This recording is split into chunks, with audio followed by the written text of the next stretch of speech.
ನಮಸ್ತೆ ವೀಕ್ಷಕರೇ, ನಿತ್ಯ ಜ್ಯೋತಿರ ವಾಸ್ತು ಭವಿಷ್ಯ ವಿಶೇಷ ನೇರ ಪ್ರಸಾರ ಕಾರ್ಯಕ್ರಮಕ್ಕೆ ಸ್ವಾಗತ. ನಾನು ಚಿತ್ರ. ದಿನಾಂಕ 12/8/2025 ಮಂಗಳವಾರದ ದಿನ ಭವಿಷ್ಯ, ಪಂಚಾಂಗ, ತಿಥಿ ಹಾಗೆ ಮೀನರಾಶಿಯ ವಿಚಾರಕ್ಕೆ ಸಂಬಂಧಪಟ್ಟಂತೆ ಆಗಸ್ಟ್ ತಿಂಗಳ ಮಾಸ ಭವಿಷ್ಯವನ್ನ ತಿಳಿದುಕೊಳ್ತಾ ಹೋಗೋಣ. ಈ ಎಲ್ಲಾ ವಿಚಾರಕ್ಕೆ ಸಂಬಂಧಪಟ್ಟಂತೆ ಗುರೂಜಿಗಳು ನಮಗೆ ಮಾಹಿತಿಯನ್ನ ನೀಡ್ತಾ ಹೋಗ್ತಾರೆ. ಸ್ಟುಡಿಯೋದಲ್ಲಿ ನನ್ನ ಜೊತೆ ಜಾಯ್ನ್ ಆಗಿದ್ದಾರೆ. ಅವರನ್ನ ಕಾರ್ಯಕ್ರಮಕ್ಕೆ ಸ್ವಾಗತಿಸ್ತಾ ಇದ್ದೀನಿ. ಖ್ಯಾತ ಜ್ಯೋತಿಷ್ಯರು, ಖ್ಯಾತ ಸಂಖ್ಯಾಶಾಸ್ತ್ರಜ್ಞರು ಹಾಗೆ ಖ್ಯಾತ ಪಂಚಭೂತ ವಾಸ್ತು ತಜ್ಞರು ಆದ ಶ್ರೀ ಮಂಜುನಾಥ್ ಗುರೂಜಿಗಳು. ಗುರೂಜಿ ನಮಸ್ತೆ, ಕಾರ್ಯಕ್ರಮಕ್ಕೆ ಸ್ವಾಗತ. ಓಂ ಧರಣಿ ಗರ್ಭ ಸಂಭೂತಂ ವಿದ್ಯುತ್ ಕಾಂತಿ ಸಮಪ್ರಭಂ ಕುಮಾರಂ ಶಕ್ತಿ ಹಸ್ತಂ ಚ ತಂ ಮಂಗಳಂ ಪ್ರಣಮಾಮ್ಯಹಂ. ಗುರೂಜಿ, ಇವತ್ತಿನ ನಮ್ಮ ಕಾರ್ಯಕ್ರಮದ ಮೊದಲನೇ ಅಂಗ ಪಂಚಾಂಗ ಮತ್ತೆ ತಿಥಿಯನ್ನ ನೋಡ್ಬಿಡೋಣ. ಖಂಡಿತ ನೋಡ. ಇವತ್ತು ವಿಶೇಷವಾಗಿ ಒಂದು ತೃತೀಯ ತಿಥಿ ಇರುವಂಥದ್ದು, ಕೃಷ್ಣ ಪಕ್ಷ, ಪೂರ್ವಭಾದ್ರ ನಕ್ಷತ್ರ, ಸುಕರ್ಮ ಯೋಗ, ವಿಸ್ತೀಕರಣವಾಗಿರುವಂಥದ್ದು. ಇವತ್ತು ವಾರ ಮಂಗಳವಾರ. ಬೆಂಗಳೂರಿನ ಕಾಲಮಾನ ನಮ್ಮ ರಾಜ್ಯಕ್ಕೆ ಸಂಬಂಧಪಟ್ಟ ಹಾಗೆ 6:08 ಸೂರ್ಯ ಉದಯ ಆಗುವಂಥದ್ದು, 6:40 ಸೂರ್ಯ ಅಸ್ತ ಆಗುವಂಥದ್ದು. ಮತ್ತು ರಾಹುಕಾಲ ಇವತ್ತು 3:33 5:07. ಯಮಗಂಡ ಕಾಲ 9:16 10:50. ಗುಳಿಕ ಕಾಲ ಒಂದು 12:25 1:59. ಅಭಿಜಿತ ಮುಹೂರ್ತ ಅಥವಾ ಅಭಿಜಿತ ಲಗ್ನ 11:59 12:50 ಗುರುಜಿ, ಇವತ್ತಿನ ದಿನದ ಪಂಚಾಂಗ ಮತ್ತೆ ತಿಥಿನ ತಿಳಿಸ್ಕೊಟ್ಟಿದ್ದೀರಾ. ಹಾಗೆ ದಿನದ ವಿಶೇಷತೆ ಏನಾದ್ರೂ ಇದೆಯಾ? ನೋಡಿ, ಒಂದು ಮಂಗಳವಾರ ತುಂಬಾ ವಿಶೇಷ. ಶ್ರಾವಣ ಮಾಸದಲ್ಲಿ ಮಂಗಳ ಗೌರಿ ವ್ರತ ಯಾರು ಮಾಡ್ತಾರೆ, ಸುಮಾರು 4 ಮಂಗಳವಾರಗಳು ಬರುತ್ತೆ.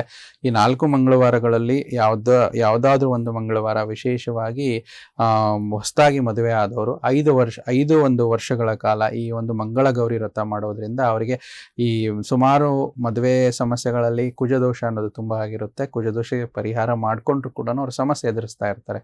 ಆ ಕುಜದೋಷದ ಏನು ಸಮಸ್ಯೆ ಅಂದ್ರೆ ಗಂಡ ಹೆಂಡರಲ್ಲಿ ಒಂದು ಅಂಡರ್ಸ್ಟ್ಯಾಂಡಿಂಗ್ ಪ್ರಾಬ್ಲಮ್ ಆಗಿರ್ಬೋದು, ಮಿಸ್ಅಂಡರ್ಸ್ಟ್ಯಾಂಡಿಂಗ್ ಅಂತ ಹೇಳ್ತೀವಿ, ಬೇಗ ಸಂತಾನ ಆಗದೆ ಇರುವಂಥದ್ದು. ಸೊ ಅದನ್ನ ನಿವಾರಣೆಗಾಗಿ ಮಂಗಳ ಗೌರಿ ವ್ರತ ಮಾಡ್ತೀವಿ. ಸೊ ಅದನ್ನ ವಿಶೇಷವಾಗಿ ಶ್ರಾವಣ ಮಾಸದಲ್ಲಿ ಬರುವಂತ ಈ ಒಂದು 4 ಮಂಗಳವಾರಗಳಲ್ಲಿ ಯಾವತ್ತಾದ್ರೂ ಒಂದು ಮಂಗಳವಾರ ಪ್ರಾರಂಭ ಮಾಡಿಕೊಂಡು ಸರಿಯಾಗಿ 9 ಮಂಗಳವಾರ ಇದನ್ನ ಪೂರ್ತಿ ಮಾಡ್ಕೋಬಹುದು. ಇದರಿಂದ ಅವರಿಗೆ ಕುಜದೋಷ ನಿವಾರಣೆ ಆಗುವಂಥದ್ದು ಈ ಮಂಗಳವಾರದ ಒಂದು ವಿಶೇಷ.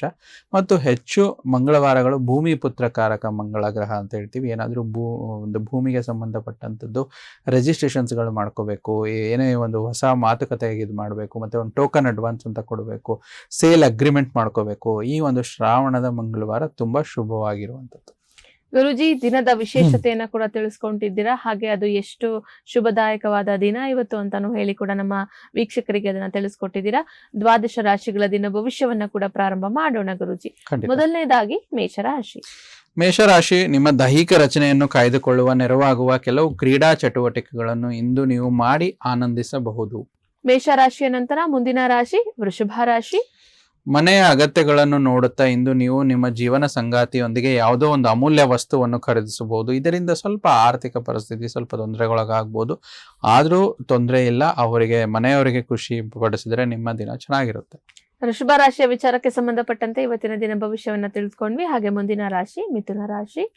ನೋಡಿ, ಮಿಥುನ ರಾಶಿಯವರಿಗೆ ಸಂಗಾತಿಯು ಸಂತೋಷ ನೀಡಲು ಪ್ರಯತ್ನ ಪಡುವ ಒಂದು ಪೂರ್ಣ ಸಂತೋಷವಾದ ಒಂದು ದಿನ. ನಿಮ್ಮ ಸಂಗಾತಿಯು ಕುಟುಂಬ ಸದಸ್ಯರಿಗೆ ಆ ಒಂದು ಅಡ್ಡಿಯ ಕಾರಣದಿಂದ ಸ್ವಲ್ಪ ಏನಾದರೂ ಏರುಪೇರು ಆಗ್ಬೋದು. ಅದಕ್ಕೆ ಮಾತಲ್ಲಿ ಸ್ವಲ್ಪ ಕಂಟ್ರೋಲ್ ಆಗಿದ್ರೆ ಮಿಥುನ ರಾಶಿಯವರಿಗೆ ಚೆನ್ನಾಗಿರುತ್ತೆ. ಮಿಥುನ ರಾಶಿಯವರು ಕೂಡ ಇವತ್ತಿನ ದಿನ ಮಾತಾಡ್ಬೇಕಾದ್ರೆ ಮಾತಿನ ಮೇಲೆ ಸ್ವಲ್ಪ ನಿಗವನ್ನ ವಹಿಸಿ ಅಂತ ಹೇಳ್ತಾ ಮುಂದಿನ ರಾಶಿ ಕರ್ಕಾಟಕ ರಾಶಿ. ಕರ್ಕಾಟಕ ರಾಶಿಯವರಿಗೆ ಅತ್ಯಂತ ಒಂದು ಪ್ರೀತಿಯ ಕನಸು ನನಸಾಗುವಂತ ದಿನ. ತುಂಬಾ ಸಂತೋಷ. ಸ್ವಲ್ಪ ಸಮಸ್ಯೆಗಳನ್ನು ಉಂಟು ಮಾಡಬಹುದು, ಆದ್ರೆ ನೀವು ಉತ್ಸಾಹ ನಿಯಂತ್ರಣದಲ್ಲಿ ಇಟ್ಕೊಂಡ್ರೆ ದಿನ ಚೆನ್ನಾಗಿರುತ್ತೆ. ಕರ್ಕಾಟಕ ರಾಶಿಯ ನಂತರ ಮುಂದಿನ ರಾಶಿ ಕನ್ಯಾ ರಾಶಿ. ಕನ್ಯಾ ರಾಶಿಯವರಿಗೆ ಮಕ್ಕಳ ಸಲುವಾಗಿ ಕಾಳಜಿ ತೆಗೆದುಕೊಳ್ಳೋದ್ರಿಂದ ನಿಮಗೆ ಅರ್ಥವಾಗುವ ರೀತಿ ಮತ್ತು ಅವರ ಸಂತೋಷವನ್ನು ಹಂಚಿಕೊಳ್ಳಬಹುದು. ಇದರಿಂದ ನಿಮಗೆ ಚೆನ್ನಾಗಿರುತ್ತೆ. ಕನ್ಯಾ ರಾಶಿಯ ವಿಚಾರಕ್ಕೆ ಸಂಬಂಧಪಟ್ಟಂತೆ ಇವತ್ತಿನ ದಿನ ಭವಿಷ್ಯವನ್ನ ಕೂಡ ತಿಳಿದುಕೊಂಡ್ವಿ. ಹಾಗೆ ಮುಂದಿನ ರಾಶಿ ಸಿಂಹ ರಾಶಿಯ ಬಗ್ಗೆ ನೋಡ್ತಾ ಹೋಗೋಣ. ನಿಮ್ಮ ಸಂಗಾತಿಯೊಡನೆಗೆ ಉತ್ತಮ ಒಂದು ತಿಳುವಳಿಕೆ ಮನೆಯಲ್ಲಿ ಸಂತೋಷ, ಶಾಂತಿ ಮತ್ತು ಸಮೃದ್ಧಿಯನ್ನು ತರುವಂತ ಒಂದು ಶುಭ ದಿನವಾಗಿರುವಂತದ್ದು. ಗುರುಜಿ, ನಮಗೆ ವಾಟ್ಸ್ಆಪ್ ನಲ್ಲಿ ಬಂದಿರುವಂತಹ ಒಂದು ಪ್ರಶ್ನೆಯನ್ನ ತಗೊಂಡ್ಬಿಡೋಣ ಗುರುಜಿ. ಖಂಡಿತ. ಇವರು ತಮ್ಮ ಹೆಸರನ್ನ ತಿಳಿಸ್ತಾ ಇದ್ದಾರೆ. ಚಂದ್ರಮೌಳಿ. ಓಕೆ. ಜನ್ಮ ದಿನಾಂಕ 13/5/2002. ಓಕೆ. ಜನ್ಮ ಸಮಯ 10:52 PM ಗಳಲ್ಲಿ. ಜನ್ಮಸ್ಥಳ ಬ್ಯಾಂಗ್ಳೂರು. ಓಕೆ. ಇವ್ರು ಕೇಳ್ತಾ ಇರೋಂತ ಪ್ರಶ್ನೆ, ಹೈಯರ್ ಎಜುಕೇಶನ್ ಮತ್ತೆ ಕರಿಯರ್ ಬಗ್ಗೆ ಕೇಳ್ತಾ ಇದ್ದಾರೆ ಗುರುಜಿ. ಓಕೆ, ಕೊಟ್ಟಿರುವಂತ ದಿನಾಂಕದಲ್ಲಿ ಸೋಮವಾರ ಹುಟ್ಟಿರುವಂತದ್ದು ಕೃತಿಕಾ ನಕ್ಷತ್ರ ಮತ್ತು ವೃಷಭ ರಾಶಿಯಾಗಿರುವಂತದ್ದು ಸಿಂಹ ಲಗ್ನ ಜಾತಕ. ಹೈಯರ್ ಎಜುಕೇಶನ್ಗೆ 9th ಹೌಸ್ ತುಂಬಾ ಸ್ಟ್ರಾಂಗ್ ಆಗಿರಬೇಕು. ತುಂಬಾ ಇವ್ರದ್ದು ಜಾತಕದಲ್ಲಿ ಚೆನ್ನಾಗಿದೆ. ದಶಾ ಅಂತರ್ದಶನಲ್ಲಿ ಅಂತರ್ದಶ ರಾಹು ಮಹಾದಶ ನಡೀತಾ ಇದೆ. ರಾಹು ಬಂದು ಪ್ಲಾನೆಟ್ ಆಫ್ ಎಜುಕೇಶನ್ ಅಂತ ಹೇಳ್ತೀವಿ ಮತ್ತು ಲಾಂಗ್ ಡಿಸ್ಟೆನ್ಸ್ ಟ್ರಾವೆಲಿಂಗ್ ಅಂತ ಹೇಳ್ತೀವಿ. ಹೈಯರ್ ಎಜುಕೇಶನ್ ರಿಲೇಟೆಡ್, ಸೊ ಇವ್ರಿಗೆ ಏನಾದ್ರು ಫಾರಿನ್ ಹೋಗ್ಬೇಕು ಆ ವಿಚಾರದಲ್ಲಿ ಅನುಕೂಲ ಆಗುತ್ತೆ. ಆದ್ರೆ ಅಂತರ್ದಶನಲ್ಲಿ ರಾಹುಗೆ ಯಾವಾಗ ಶನಿ ಬರ್ತಾರೆ ಸ್ವಲ್ಪ ನಿಧಾನಗತಿಯಲ್ಲಾಗುತ್ತೆ. ಅಂದ್ರೆ ಗ್ರೇಡ್ಸ್ ಹೆಚ್ಚು ಕಮ್ಮಿ ಆಗುವಂಥದ್ದು ಮತ್ತು ಅವರು ಅನ್ಕೊಂಡಿರೋ ತರ ಒಂದು ಸ್ಕೋರ್ ಆಗದೆ ಇರುವಂಥದ್ದು ಆ ರೀತಿ ಇದೆ. ರಾಹು ದಶನಲ್ಲಿ ಶನಿ ಅಂತರ್ದಶೆ ಮಾರ್ಚ್ 2025ರಿಂದ ಪ್ರಾರಂಭವಾಗಿ ಜನವರಿ 2028ರವರೆಗೆ ಇರುತ್ತೆ. ಅದಕ್ಕೆ ಇನ್ನು ಒಂದೂವರೆ ವರ್ಷಗಳ ಕಾಲ ಇವರೇನಾದರೂ ಡಿಗ್ರಿ ಎಜುಕೇಶನ್ ಅಲ್ಲಿ ಏನಾದ್ರು ಇದು ಇದ್ರೆ ಅದನ್ನ ಮುಗಿಸ್ಕೊಂಡು ಮುಂದಿನ 2028ರಲ್ಲಿ ಪ್ಲಾನ್ ಮಾಡ್ಕೊಂಡ್ರೆ ತುಂಬಾ ಬೇಗ ಚೆನ್ನಾಗಿ ಫಾರಿನ್ ಎಜುಕೇಶನ್ಸ್ ಮಾಡ್ಬೋದು. ಹೈಯರ್ ಎಜುಕೇಶನ್ಸ್ ಕಂಪ್ಲೀಟ್ ಮಾಡಿ ಮಾಸ್ಟರ್ಸ್ ಮಾಡುವಂತ ಯೋಗ ಮತ್ತು 12ನೇ ಮನೆ ಕೂಡ ತುಂಬಾ ಮುಖ್ಯ ಆಗುತ್ತೆ. 12ರಲ್ಲಿ ಗುರು ಇರೋದ್ರಿಂದ ಈ PhD ವರೆಗೂ ಮಾಡುವಂತ ಯೋಗ ಇದೆ. ಆದ್ರೆ ನಿಧಾನವಾಗಿದೆ. ಕೆಲವೊಬ್ಬರಲ್ಲಿ ಏನಾಗುತ್ತೆ ಅಂದ್ರೆ ಓದೋ ಟೈಮಲ್ಲಿ ಎಲ್ಲಾನು ಓದಿರ್ತಾರೆ, 25 ವರ್ಷದಲ್ಲಿ PhD ಲೆವೆಲ್ ವರೆಗೂ ಮಾಡಿರ್ತಾರೆ. ಬಟ್ ಕೆಲವೊಬ್ಬರ ಜಾತಕದಲ್ಲಿ ಹೇಗಿದೆ ಅಂದ್ರೆ ಅವ್ರು ಎಷ್ಟು ಓದಿದ್ರು ಕೂಡ ಅವರಿಗೆ ಆದ್ರೆ ಓದಿರೋ ತಕ್ಕ ಒಂದು ಕೆಲಸ ಸಿಗದೆ ಇರುವಂತದ್ದು. ಸೊ ಅಂತ ಸಮಯದಲ್ಲಿ ನಾವೇನು ಹೇಳ್ತೀವಿ ಅಂದ್ರೆ ನೀವು ಫಸ್ಟ್ ಓದೋದನ್ನ ಬೇಸಿಕ್ ಆಗಿ ಓದ್ಕೊಂಡು ಕೆಲಸ ಮಾಡ್ಕೊಂಡು ಮುಂದುವರೆದ ಭಾಗದಲ್ಲಿ ಅವ್ರೇನಾದ್ರೂ ಅಭ್ಯಾಸಗಳು ಮಾಡಿದ್ರೆ ಅವರಿಗೆ 2 ಈಕ್ವಲೆಂಟ್ ಫಲ ಸಿಗುತ್ತೆ. ಇವ್ರ ಜಾತಕದಲ್ಲಿ ಆ ತರ ಇರೋದ್ರಿಂದ ಅದ್ರ ಕಡೆ ಗಮನ ಕೊಟ್ರೆ ಇವರಿಗೆ ಚೆನ್ನಾಗುತ್ತೆ. ಎಲ್ಲದಕ್ಕೂ ಪರಿಹಾರ ಅನ್ನೋದಕ್ಕಿಂತ ಸಜೆಷನ್ಸ್ ನ ಪರಿಹಾರ ತರ ನೋಡ್ಕೊಂಡ್ರೆ ಸೈಂಟಿಫಿಕ್ ಅಸ್ಟ್ರಾಲಜಿಯಲ್ಲಿ ತುಂಬಾ ಚೆನ್ನಾಗಿ ವರ್ಕ್ ಆಗುತ್ತೆ. ಚಂದ್ರಮೌಳಿ ಅವರು ನಮಗೆ ಪ್ರಶ್ನೆಯನ್ನ ಕಳುಹಿಸಿ ನೀವು ಅನುಭವಿಸ್ತಾ ಇರುವಂತಹ ಒಂದು ಕಷ್ಟ ಆಗಿರ್ಬೋದು, ಹಾಗೆ ಹೈಯರ್ ಎಜುಕೇಶನ್ ಮತ್ತೆ ಕರಿಯರ್ ಬಗ್ಗೆ ಕೇಳಿದ್ರಿ.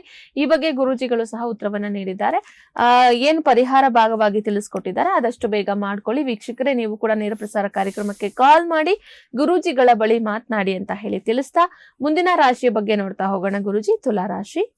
ಇಂದು ನೀವು ಉಚಿತ ಸಮಯವನ್ನು ನಿಮ್ಮ ತಾಯಿಯ ಸೇವೆಯಲ್ಲಿ ಕಳೆಯಲು ಬಯಸುವಿರಿ. ಆದರೆ ಯಾವುದೋ ಒಂದು ತಕ್ಷಣದ ಕೆಲಸ ಬರೋದ್ರಿಂದ ಅದನ್ನು ಮಾಡಲು ಸಾಧ್ಯವಾಗುವುದಿಲ್ಲ.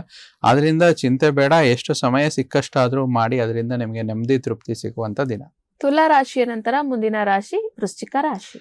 ನೀವು ಒಂದು ಹಿಂದಿನ ಸಾಲವನ್ನು ಇವತ್ತು ಮರುಪಾವತಿ ಮಾಡುವಂತ ದಿನ. ಇದರಿಂದ ನಿಮ್ಮ ಸಂಬಂಧಿಕರು ನಿಮಗೆ ಯಾವುದೇ ರೀತಿ ತೊಂದರೆ ಇರ್ದಿರಂಗೆ ನಿಮ್ಮ ಸಾಲ ನೀವು ಮರುಪಾವತಿ ಮಾಡಲು ಸಹಾಯವಾಗುವಂತ ಶುಭ ದಿನ. ವೃಶ್ಚಿಕ ರಾಶಿಯ ವಿಚಾರಕ್ಕೆ ಸಂಬಂಧಪಟ್ಟಂತೆ ಇವತ್ತಿನ ಮಂಗಳವಾರದ ದಿನ ಭವಿಷ್ಯ ಹೇಗಿದೆ ಅಂತ ಹೇಳಿ ತಿಳಿದುಕೊಂಡ್ವಿ. ಹಾಗೆ ಮುಂದಿನ ರಾಶಿ ಧನುರಾಶಿ. ಧನುರಾಶಿಯವರಿಗೆ ಕ್ರಿಯಾತ್ಮಕವಾಗಿರುವಂಥ ದಿನ. ಇದರಿಂದ ಎಲ್ಲ ಹೊರಗಡೆ ಇರುವಂಥ ಚಟುವಟಿಕೆಗಳನ್ನು ಮಾಡಿ ಎಲ್ಲ ಕೆಲಸಗಳನ್ನು ಮಾಡಿ ನಿಮ್ಮ ಮೇಲಾಧಿಕಾರಿಗಳಿಂದ ಒಳ್ಳೆ ಪ್ರಶಂಸೆ ಸಿಗುವಂಥದ್ದು ಶುಭ ದಿನ. ಇದರಿಂದ ನಿಮ್ಮ ದಿನ ತುಂಬ ಚೆನ್ನಾಗಿರುತ್ತೆ. ಧನುರಾಶಿಯ ನಂತರ ಮುಂದಿನ ರಾಶಿ ಮಕರ ರಾಶಿ. ಯೋಗ, ಧ್ಯಾನ, ಪ್ರಾಣಾಯಾಮದಿಂದ ದಿನ ಪ್ರಾರಂಭ ಮಾಡಿದ್ರೆ ನಿಮಗೆ ಅತ್ಯಂತ ಪ್ರಯೋಜನಕರವಾಗಿರುವಂಥದ್ದು ಮತ್ತು ದಿನವಿಡೀ ನಿಮ್ಮಲ್ಲಿ ಶಕ್ತಿ ಉಳಿದಿರುತ್ತದೆ. ಮಕರ ರಾಶಿಯ ವಿಚಾರಕ್ಕೆ ಸಂಬಂಧಪಟ್ಟಂತೆ ಇವತ್ತಿನ ದಿನ ಭವಿಷ್ಯವನ್ನ ತಿಳ್ಕೊಂಡ್ವಿ. ಇನ್ನು ಮುಂದಿನ ರಾಶಿ ಕುಂಭರಾಶಿ. ಕುಂಭರಾಶಿಯವರಿಗೆ ಒಂದು ಹಣದ ಸಹಾಯ ನಿಮ್ಮ ಒಂದು ಬಂಧು ಬಾಂಧವರಿಂದ ಮತ್ತು ತಂದೆಯಿಂದ ಆಗುವಂಥದ್ದು. ಇದರಿಂದ ನಿಮಗೆ ಹಣದ ಬಗ್ಗೆ ಯಾವುದೇ ರೀತಿ ಸಮಸ್ಯೆ ಆಗೋದಿಲ್ಲ. ಒಂದು ಆರ್ಥಿಕವಾಗಿರುವಂಥ ಒಳ್ಳೆ ದಿನ. ಕುಂಭರಾಶಿಯ ನಂತರ ಕೊನೆಯ ರಾಶಿ ಮೀನರಾಶಿ. ಆರೋಗ್ಯ ದೃಷ್ಟಿಯಿಂದ ಉತ್ತಮವಾದ ದಿನ. ನೀವು ಹರ್ಷಚಿತ್ತದಿಂದ ನಿಮ್ಮ ಮನಸ್ಸು ಬಯಸಿದ ಹಾಗೆ ಒಳ್ಳೆ ಟಾನಿಕ್ ತರ ನಿಮಗೆ ಕೆಲಸ ಮಾಡುವಂಥದ್ದು. ಇದರಿಂದ ಆತ್ಮವಿಶ್ವಾಸ ತುಂಬಾ ಇರುವಂಥದ್ದು. ವೀಕ್ಷಕರೇ, ಇಲ್ಲಿಗೆ ದ್ವಾದಶ ರಾಶಿಗಳ ದಿನ ಭವಿಷ್ಯ ಮುಕ್ತಾಯವಾಗಿದೆ. ನಿಮ್ಮ ರಾಶಿಯ ವಿಚಾರಕ್ಕೆ ಸಂಬಂಧಪಟ್ಟಂತೆ ಇವತ್ತಿನ ದಿನ ಭವಿಷ್ಯ ಏನಿದೆ ಅಂತ ಹೇಳಿ ಕೂಡ ತಿಳ್ಕೊಂಡಿದ್ದಾಯ್ತು.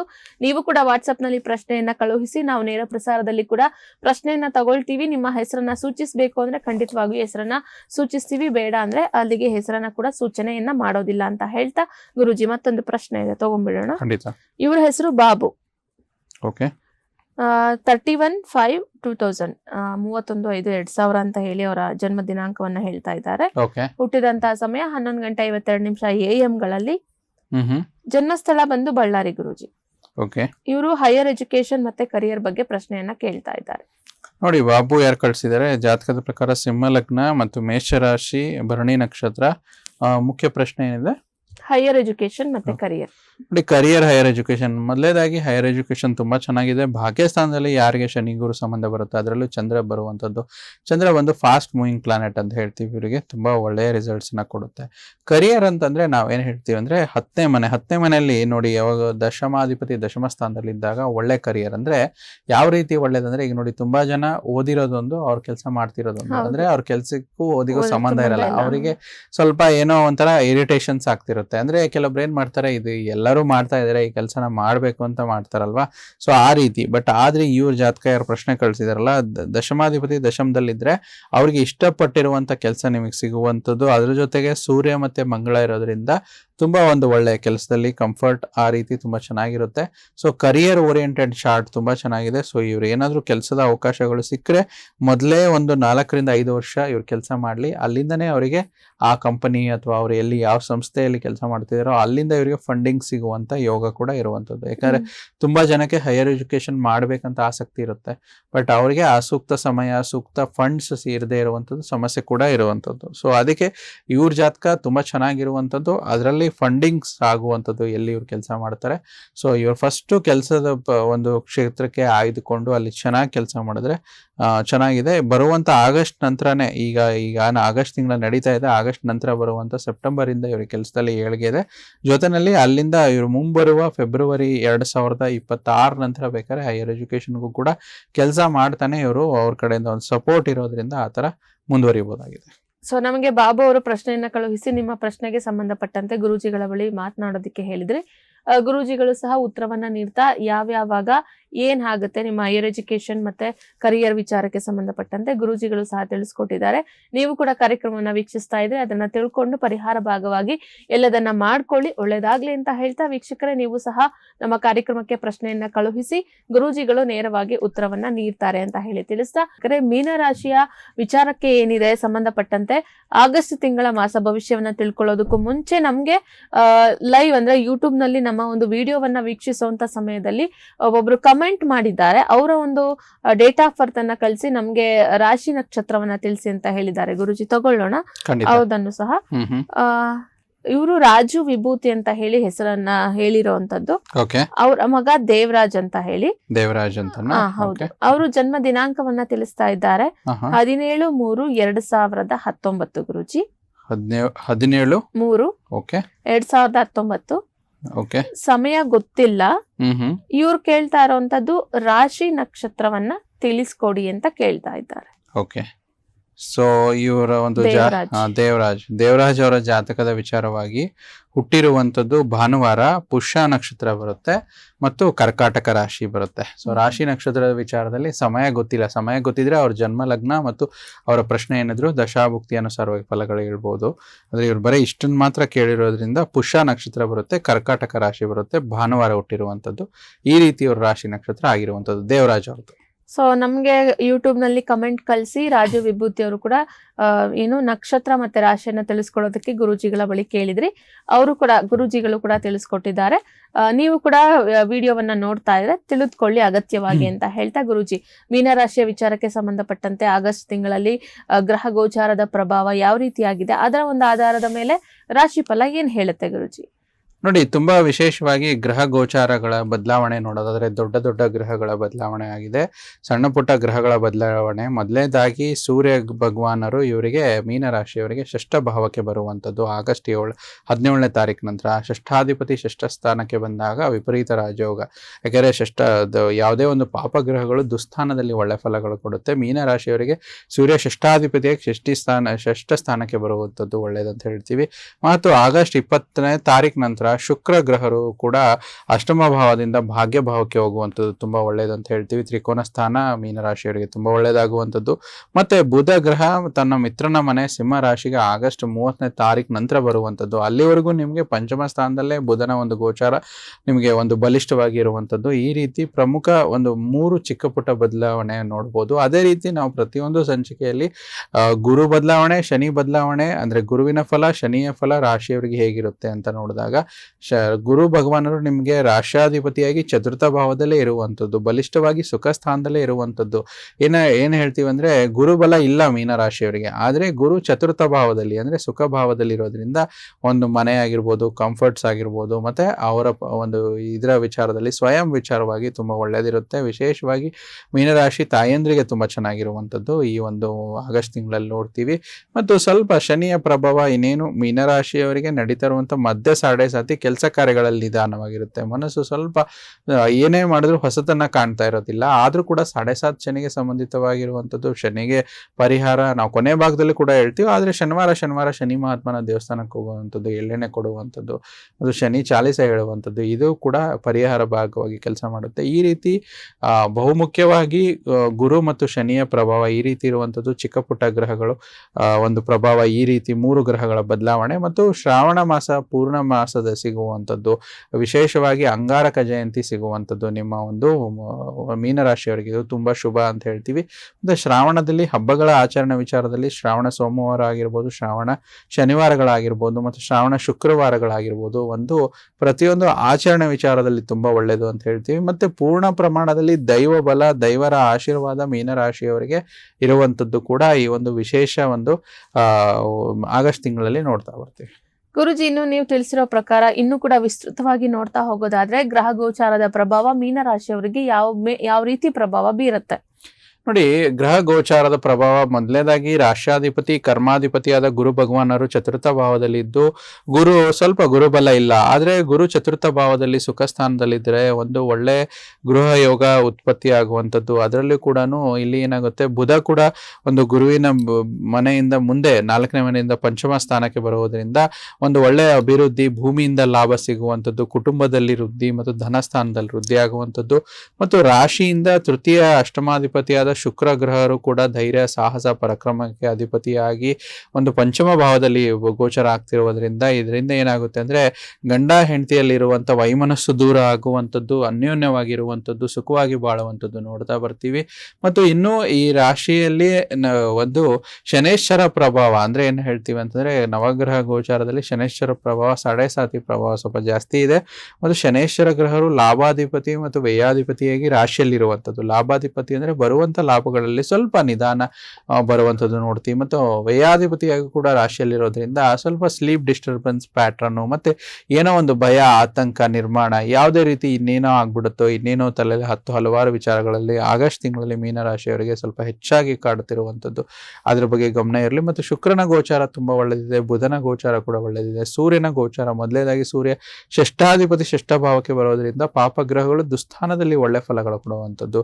ರೋಗ, ರಿಪು, ಋಣು, ಶತ್ರು ಸ್ಥಾನಕ್ಕೆ ಅಧಿಪತಿಯಾದ ಸೂರ್ಯಗ್ರಹರು ಷಷ್ಠ ಭಾವಕ್ಕೆ ಬರೋದ್ರಿಂದ ಈ ಒಂದು ಆಗಸ್ಟ್ ತಿಂಗಳಲ್ಲಿ ಏನಾದ್ರೂ ಸ್ವಲ್ಪ ಆರೋಗ್ಯದಲ್ಲಿ ಏರುಪೇರುಗಳಾಗುವಂಥದ್ದು. ಜೊತೆನಲ್ಲಿ ಇವ್ರಿಗೆ ಏನಾದ್ರೂ ಒಂದು ಸ್ವಲ್ಪ ಲೋನ್ಸ್ ಮಾಡುವಂಥದ್ದು, ಲೋನ್ಸ್ ಮಾಡ್ತಾರೆ ಮತ್ತೆ ಲೋನ್ಸ್ ಕೂಡ ಚೆನ್ನಾಗಿ ಸಿಗುತ್ತೆ. ಅದ್ರ ಪ್ರಕಾರ ಈಗ ತುಂಬಾ ಜನ ಹೇಳ್ತಾರೆ ಲೋನ್ ತಗೋಬೇಕು ಅಂತ, ಬಟ್ ಲೋನೇ ಸಿಗಲ್ಲ, ಆ ರೀತಿ ಸಮಸ್ಯೆ ಇರುತ್ತೆ. ಏನೋ ಒಂದು ಬ್ಯಾಂಕಿಂದ ಅಡಚಣೆ ಆಗುವಂಥದ್ದು, ಬೇರೆ ಯಾವುದೋ ಒಂದು ಫಂಡ್ಸ್ ಬಟ್ ಮೀನರಾಶಿಯವರಿಗೆ ಆಗಸ್ಟ್ ತಿಂಗಳಲ್ಲಿ ಒಂದು ಸೂರ್ಯನ ಗೋಚಾರ ಆಗಸ್ಟ್ 17ನೇ ತಾರೀಕು ನಂತರ ಇದರ ಪ್ರಭಾವ ಚೆನ್ನಾಗಿರೋದ್ರಿಂದ ಈ ರೀತಿ ಅನುಕೂಲತೆಗಳನ್ನ ನಾವು ಮೀನರಾಶಿಯವರಿಗೆ ಆಗಸ್ಟ್ ತಿಂಗಳಲ್ಲಿ ನೋಡ್ತೀವಿ. ಗುರೂಜಿ, ಇನ್ನು ರಾಷ್ಟ್ರಾಧಿಪತಿಯಿಂದ ಯಾವ ರೀತಿಯಾದಂತಹ ಫಲಗಳನ್ನ ಆಗಸ್ಟ್ ಮಂತಿನಲ್ಲಿ ಮೀನರಾಶಿಯವರು ಸಿದ್ಧಿಸ್ಕೊಳ್ಬಹುದು ಅಂತ ಹೇಳಿ. ನೋಡಿ, ರಾಷ್ಟ್ರಾಧಿಪತಿಯ ಗೋಚಾರ ಚತುರ್ಥ ಭಾವದಲ್ಲಿ ತುಂಬಾ ಒಳ್ಳೆ ಫಲ ನೀಡುವಂಥದ್ದು. ಎಲ್ಲಾ ರೀತಿ ತೊಂದರೆ ಇಲ್ಲ. ಗುರು ಚತುರ್ಥ ಭಾವದಲ್ಲಿ ಇದ್ದಾಗ ಸ್ಥಿರಾಸ್ತಿ, ಚರಾಸ್ತಿ ಮತ್ತೆ ಮನೆ ನಿರ್ಮಾಣ ಮಾಡುವಂಥದ್ದು, ಭೂಮಿ, ಸೈಟ್, ವಾಹನ ಇತ್ಯಾದಿಗಳನ್ನ ಮಾಡ್ಕೊಳ್ಳುವಂಥದ್ದು ತುಂಬಾ ಚೆನ್ನಾಗುತ್ತೆ ಧನದ ಮೂಲಕ. ಮತ್ತೆ ಸೂರ್ಯ ಭಗವಾನರು ಕೂಡ ಷಷ್ಠ ಭಾವದಲ್ಲಿ ಬರೋದ್ರಿಂದ ಸ್ವಲ್ಪ ಈ ರೋಗ, ರಿಪು, ಋಣು, ಶತ್ರು ಸ್ಥಾನದಲ್ಲಿ ಕೂಡ ಒಳ್ಳೇದಾಗುತ್ತೆ. ಮತ್ತೆ ಷಷ್ಠಾಧಿಪತಿ ಷಷ್ಠ ಭಾವಕ್ಕೆ ಬಂದ್ರೆ ಸರ್ಕಾರಿ ಕೆಲಸಗಳು, ಕೋರ್ಟ್ ಕಚೇರಿ ಇತ್ಯಾದಿ ವಿಚಾರಗಳಲ್ಲಿ ಏನಾದ್ರೂ ಅಡೆತಡೆಗಳಿದ್ರೆ ದೂರವಾಗಿ ಅದು ಬೇಗ ಸಂಪೂರ್ಣತೆಯನ್ನು ಹೊಂದುವಂಥದ್ದು, ಅಂದ್ರೆ ಅದರಲ್ಲಿ ಜಯ ಸಿಗುವಂಥದ್ದು. ಎಷ್ಟೋ ಜನ ನೋಡಿ ಕೋರ್ಟ್ ಕಚೇರಿಗೆ ಇತ್ಯಾದಿ ರೀತಿ ಅಲ್ದಾಡ್ತಿರ್ತಾರೆ, ಅವರಿಗೆ ಪರಿಹಾರನೇ ಸಿಗೋದಿಲ್ಲ. ಅಂದ್ರೆ ಪರಿಹಾರ ಅಂದ್ರೆ ನ್ಯಾಯ ಸಿಗ್ಬೇಕು ಅಂತಲ್ಲ, ಆ ಸಮಯದಲ್ಲಿ ಅವ್ರಿಗೆ ಏನಾದರೂ ಒಂದು ಸಜೆಷನ್ ಸಿಕ್ಕರು ಕೂಡ ಒಳ್ಳೇದಲ್ವಾ. ಸೊ ಆ ರೀತಿ ಆಗುತ್ತೆ. ಮತ್ತು ಗುರು ಬುಧರ ಒಂದು ಗೋಚಾರ ಈ ಒಂದು ಮಿಥುನ ರಾಶಿಯಿಂದ ಬುಧ ಕರ್ಕಾಟಕ ರಾಶಿಗೆ ಬರುವಂಥದ್ದು. ಇದರಲ್ಲಿ ಏನಾಗುತ್ತೆ ಅಂತಂದ್ರೆ ಇವರಿಗೆ ಚತುರ್ಥಾಧಿಪತಿ ಸಪ್ತಮಾಧಿಪತಿ ಗ್ರಹ ಬುಧ ಮೀನರಾಶಿಯವರಿಗೆ. ಸೊ ಇಲ್ಲಿ ಪಂಚಮ ಭಾವ ಬಂದ್ರೆ ವಿದ್ಯಾರ್ಥಿಗಳಿಗೆ ಹೆಚ್ಚು ಒಳ್ಳೆ ಅಂಕಗಳಿಗೆ, ಒಳ್ಳೆ ಸ್ಥಾನಮಾನಗಳಿಗೆ, ಯಾರು ಕಾಂಪಿಟೇಟಿವ್ ಎಕ್ಸಾಮ್ಸ್ ಬರೀತಿರ್ತಾರೋ ಅವರಿಗೆ ತುಂಬಾ ಒಳ್ಳೇದಾಗುತ್ತೆ. ಮೀನರಾಶಿಯವರಿಗೆ ವಿಶೇಷವಾಗಿ ಆಗಸ್ಟ್ ತಿಂಗಳಲ್ಲಿ ಸಕ್ಸಸ್ ಸಿಗುವಂಥದ್ದು, ಒಳ್ಳೆ ಸ್ಕೋರ್ ಆಗುವಂಥದ್ದು. ಮತ್ತೆ ಶುಕ್ರನ ಗೋಚಾರ ಕೂಡ ಚೆನ್ನಾಗಿರೋದ್ರಿಂದ ನೀವೇನಾದ್ರೂ ಕೆಲಸಕ್ಕೆ ಸಂಬಂಧಪಟ್ಟ ಹಾಗೆ ವಿಶೇಷವಾಗಿ ಆರ್ಟಿಸ್ಟು, ಡ್ರಾಯಿಂಗು, ಸಿನಿಮಾ ನಟ ನಟಿಯರಿದ್ರೆ ಈ ಮಾಸದಲ್ಲಿ ಮೀನರಾಶಿಯವರಿಗೆ ಒಳ್ಳೆ ಸಕ್ಸಸ್ ಸಿಗುತ್ತೆ. ವಿಶೇಷವಾಗಿ ಬ್ಯೂಟಿ, ಫ್ಯಾಷನ್ನು, ಕಂಪ್ಯೂಟರ್ ಸಂಬಂಧಪಟ್ಟ ಹಾಗೆ ಅದರಲ್ಲೂ ಕೆಲಸದಲ್ಲಿ ತುಂಬಾ ಒಳ್ಳೇದಾಗುತ್ತೆ. ಮತ್ತು ಬುಧನಿಂದ ಒಂದು ಒಳ್ಳೆಯ ನಿಮ್ಮ ಸಂಗಾತಿಯನ್ನು ಹುಡುಕ್ಬೋದು, ಒಳ್ಳೆ ಲೈಫ್ ಪಾರ್ಟ್ನರ್ ಹುಡುಕ್ಬೋದು, ಬಿಸ್ನೆಸ್ ಪಾರ್ಟ್ನರ್ ಆಗಿರ್ಬೋದು. ಏನೇ ವೈಮನಸ್ಸುಗಳಿದ್ರು ಕೂಡ ಬುಧನ ಒಂದು ಗೋಚಾರ ಪಂಚಮ ಸ್ಥಾನದಲ್ಲಿ ಎಲ್ಲಾ ರೀತಿ ದೂರ ಆಗುತ್ತೆ. ಮತ್ತೆ ವಿದೇಶ ಪ್ರಯಾಣ ಮಾಡೋರು, ವಿದೇಶಕ್ಕೆ ಕೆಲಸಕ್ಕೆ ಹೋಗೋರು, ವಿದೇಶದಲ್ಲಿ ಕೆಲಸ ಮಾಡೋರು, ಅದರಲ್ಲಿ ವಿಶೇಷವಾಗಿ ಇಂಪೋರ್ಟ್ ಎಕ್ಸ್ಪೋರ್ಟ್ ಬಿಸ್ನೆಸ್ ಮಾಡ್ತಾರಲ್ಲ ಅವರಾಗಿರ್ಬೋದು, ಮತ್ತು ವಿದೇಶದಲ್ಲಿ ಯಾರು ಉದ್ಯೋಗ ಮಾಡ್ತಿರ್ತಾರೆ ಅವರಿಗೆ ಒಳ್ಳೆ ಯೋಗ. ಯಾಕಂದ್ರೆ ಶನೇಶ್ವರನು ವ್ಯಯಾಧಿಪತಿಯಾಗಿ ರಾಶಿಯಲ್ಲಿರುವಂಥದ್ದು. ಸೊ ಈ ರೀತಿ ತುಂಬಾ ಒಳ್ಳೇದಂತ ಹೇಳ್ತೀವಿ. ಪೂರ್ಣ ಪ್ರಮಾಣದಲ್ಲಿ 7.5 ಇದ್ರೂ ಕೂಡ ಶನಿ ಒಂದು ಗುರುಗೆ ಒಂದು ಸಮಗ್ರಹವಾಗಿರುವುದರಿಂದ ಯಾವುದೇ ರೀತಿ ಸಮಸ್ಯೆ ಆಗೋದಿಲ್ಲ. ಬಟ್ ನೆಗೆಟಿವ್ ಥಿಂಗ್ಸ್ ಏನಂದ್ರೆ ಶನೇಶ್ವರರು ವ್ಯಯಾಧಿಪತಿಯಾಗಿ ರಾಶಿಯಲ್ಲಿರೋದ್ರಿಂದ ಸ್ವಲ್ಪ ವೃತ ಓಡಾಟ, ಅಂದ್ರೆ ತುಂಬಾ ಕಡೆ ಓಡಾಡ್ಕೊಂಡು ಬರೋದು, ಕೆಲಸ ನಿಧಾನ ಆಗುವಂಥದ್ದು. ಇದರಿಂದ ಸ್ವಲ್ಪ ಮಾನಸಿಕ ಕಿರಿಕಿರಿ, ಯಾಕೆ ಕೆಲಸ ನಿಧಾನ ಆಗ್ತಿದೆ ಅಂತ. ಸೊ ಈ ವಿಚಾರವಾಗಿ ಈ ಒಂದು ಗ್ರಹ ಗೋಚರ ಅನುಸಾರವಾಗಿ ಎಲ್ಲಾ ಒಂದು ರಾಶಾಧಿಪತಿ ಫಲನೂ ನಾವು ತಗೊಂಡಿದೀವಿ, ಬೇರೆ ಗ್ರಹಗಳ ಫಲ ಕೂಡ ಇದ್ರ ಪ್ರಕಾರದಲ್ಲಿ ಒಂದು ಮೀನ ರಾಶಿಯವರಿಗೆ ಆಗಸ್ಟ್ ತಿಂಗಳಲ್ಲಿ ನಾವು ನೋಡ್ತಾ ಬರ್ತೀವಿ. ಗುರುಜಿ, ಇನ್ನು ನಕ್ಷತ್ರಗಳ ಆಧಾರಿತವಾಗಿ ಏನಾದ್ರೂ ಫಲಗಳಿದೆಯಾ?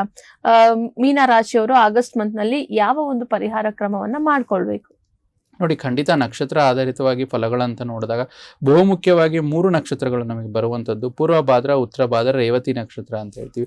ಪೂರ್ವ ಭಾದ್ರ ನಕ್ಷತ್ರ ಸ್ವಲ್ಪ ಜನಕ್ಕೆ ಸ್ವಲ್ಪ ಜಾಯಿಂಟ್ ಪೇನ್ಸು ಮತ್ತು ಕಾಲು ನೋವಿನ ಸಮಸ್ಯೆ ಉದ್ಭವಿಸ್ಬೋದು, ಅದರ ಬಗ್ಗೆ ಎಚ್ಚರಿಕೆ ಗಮನ ಇರಲಿ.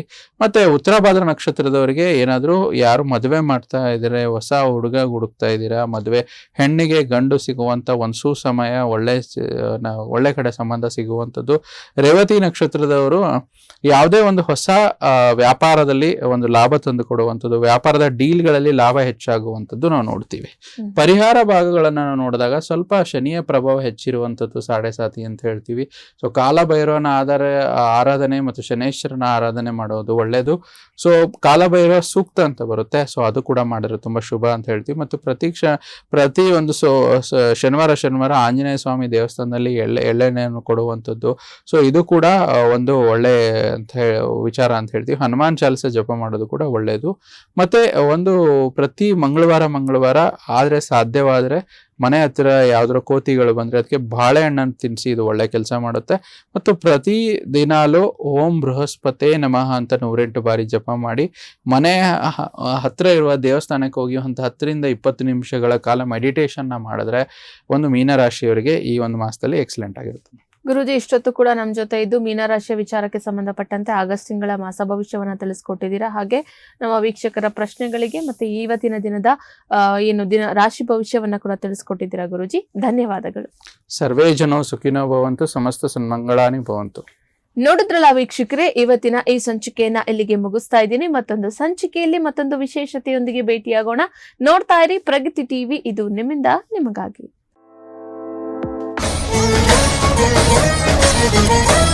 Thank you.